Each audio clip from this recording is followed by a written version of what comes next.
नमस्कार welcome to my channel. आज मु ढाबा स्टाइल रे तड़का बनेकी देखैबी।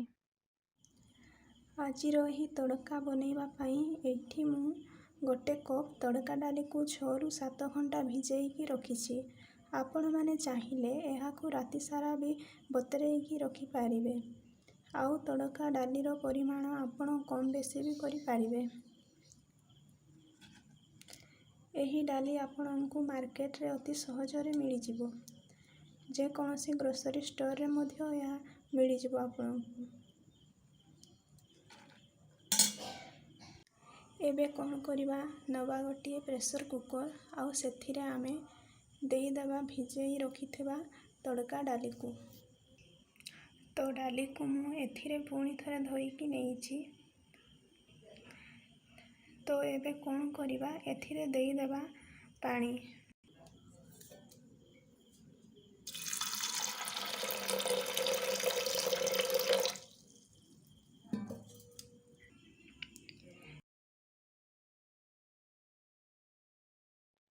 आउ अध चामच हळदी गुंड देई देबा आउ देई देबा स्वाद अनुसार लूण।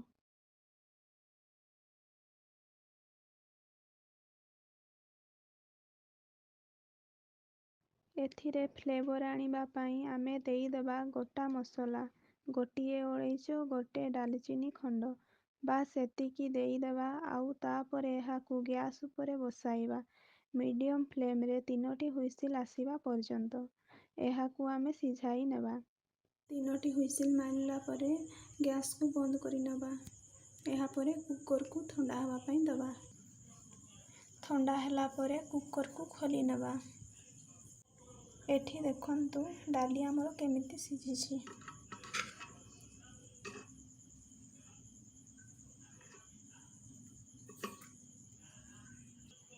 सबु बेले मने रखिबे तड़का डाली को बेसी सिझेइबेनी।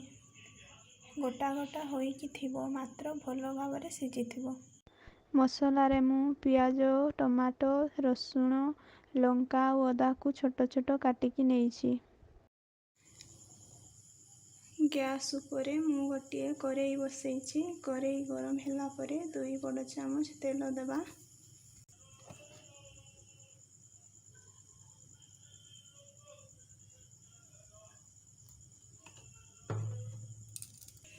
तेल गरम हैला परे सेथिरे देई देबा अध चामच जीरा। जीरा फुटी गला परे अदा दबा।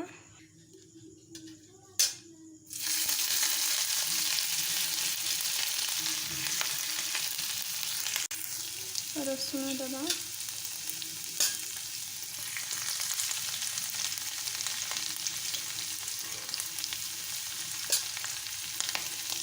लंका को मध्य एथिरे देई देबा। ए तीनोटी जिनिस को देइकी आमे किछि सेकेंड भाजी नेबा।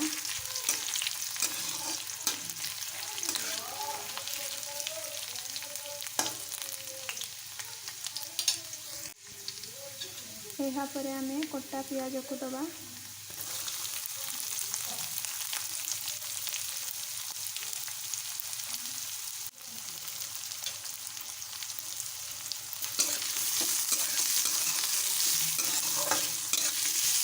पियाज को मध्य कलर आसिबा पर्यंत भाजी नेबा।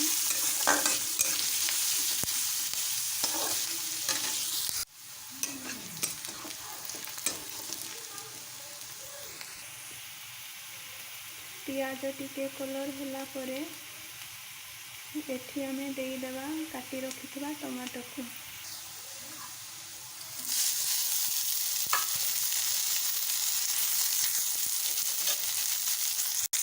टमाटो को देई किछि सेकेंड भाजी नेबा।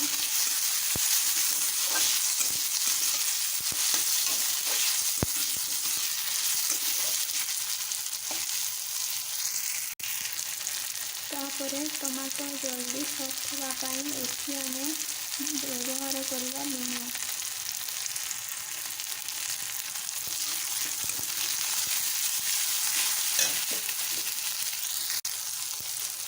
लूण तड़का डाली सिझेइबा पाई लूण पकेइथिले तो ध्यान रखिकी लूण पकेइबे। लूण को देइकी एसबु को मिसई देबा।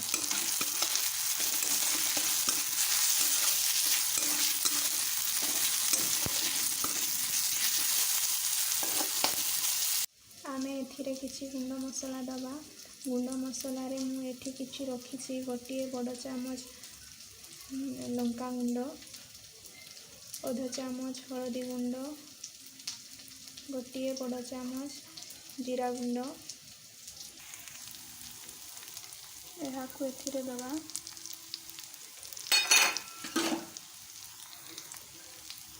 ଦେଇକି ଭଲ ଭାବରେ ମିକ୍ସ କରିଦେବା। ଏଥିରେ ଅଳ୍ପ ପାଣି ଦେବା।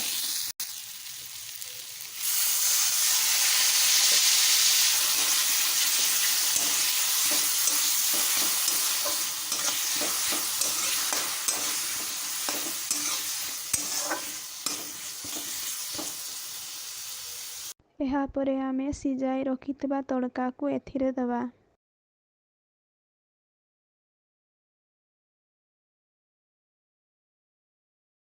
ଏହାକୁ 4 ରୁ 5 ମିନିଟ୍ ଯାଏଁ ଭଲ ଭାବରେ ଫୁଟେଇ ନେବା।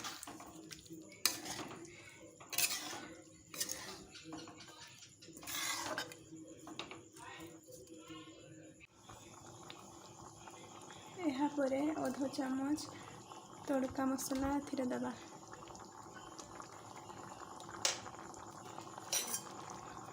ତଡ଼କା ମସଲା ଜାଗାରେ ଆପଣମାନେ ଏଥିରେ ଗରମ ମସଲା କିମ୍ବା ଚିକେନ୍ ମସଲା ବି ଦେଇପାରିବେ।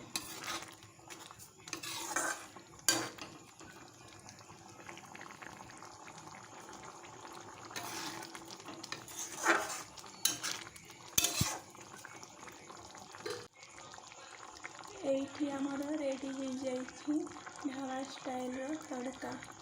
ଆପଣମାନେ ଏହାକୁ ରୁଟି, ପୁରୀ, ପରଟା, ନାନ୍, ଭାତ ସବୁଥିରେ ଖାଇପାରିବେ।